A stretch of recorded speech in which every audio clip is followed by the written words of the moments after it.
What is knee over toes? It occurs naturally when squatting, when playing sports, and when going down steps, among other things. And right here is the first point to learn, in my opinion, because a lot of fear and prevention of knee over toes occurred because it was found in the 1970s to be more pressure on the knee.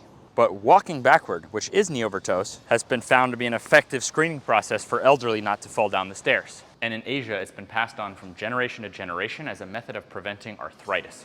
You can progress this ultra safely with a resisted treadmill or a sled, because no matter how much the resistance, the weight isn't bearing down on you.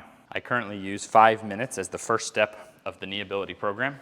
The act of controlling down would follow next. And the key point is that it scales from easier to harder levels, so you can improve your pain-free ability to handle this position.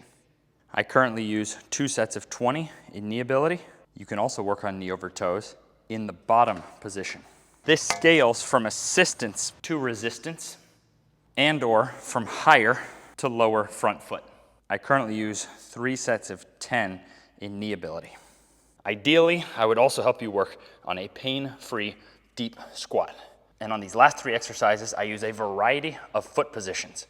Heel down equals more ankle mobility and hip load. Heel up with wedge equals more knee, and heel up without wedge equals more knee and lower leg. I ran into chronic knee pain at 12, went to trainers, was told no knee over toes, never did exercises like this. By 18, had major surgery in one side. By 20, thought I needed more in the other side. That's when I really got into my knees over toes journey. It clicked with me because of how much I had been through on the avoidance side and then still struggling. So I experimented all kinds of stuff. Shout out to Charles Poliquin, an Olympic trainer, who was saying, no, knees over toes, improve the ability in that position, then you can handle the sport better. It worked for me. I was able to get a college basketball scholarship.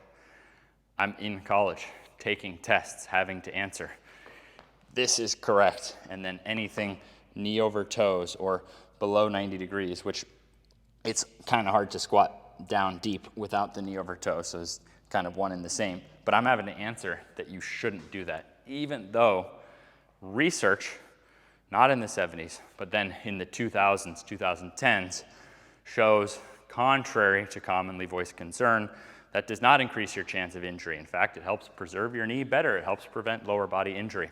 So it was very strange being in college, and the thing that had changed my life the most was something I was having to answer to pass tests that you shouldn't do. So the system did a bit create me being the knees over toes guy. This single subject impacted my life so much. Never went back on painkillers. 10 plus years now without a setback with my knee, no more surgery, and getting way better at my sport, dunking for the first time, reaching my 20s, having never dunked, now being 33, able to dunk easily, not having to worry about my knees, able to get down and play with my kids, doing things that just would have been too painful for me without knee over toes. I'm grateful for this role. I don't think it was, sorry, my phone only dings if Alyssa texts me. She's got the kids, so anything else, you'll never hear a ding in a video. But I like this part of the video to be personal, not edited. I like people to have that experience as if we're having a real conversation. So I don't think that it was some conspiracy to not let people have their knees over their toes, because it was an honest mistake. Okay, they find that's more pressure on the knee. And then within academia itself, it did extensive research and found that that was a mistake. It's tricky with textbooks because, like, right now, there's students and they see the new research, but then they send me pictures that they're still in school using textbooks that are outdated. So this was a valuable role for me. I actually was not on social media, didn't like social media, but enough friends, people I was helping locally. I was already the knee guy before I ever went on social media. And my friends telling me, hey, the stuff we're doing in here, the stuff I'm teaching you, I've been coaching people on this really for about 10 years now. Almost as soon after I started helping myself, local kids with knee problems started reaching out and started helping them too. So I'm grateful for the role, and I also don't think that knees over toes is some magical position compared to other positions, If you see the last video I put out on the hamstrings, we're looking at all kinds of knees behind toes stuff. So knees over toes, great. Knees behind toes, great. All ability that makes sense for you, I think is great.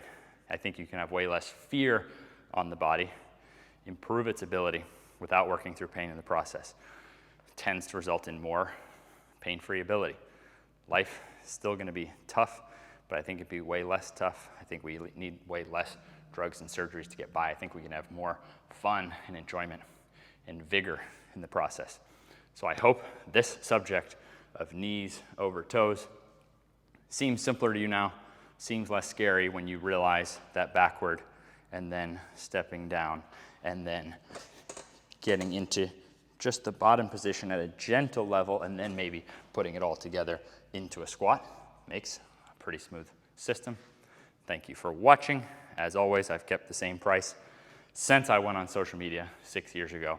$50 a month, no long-term contract to be able to do the knee ability program and send in video of your form.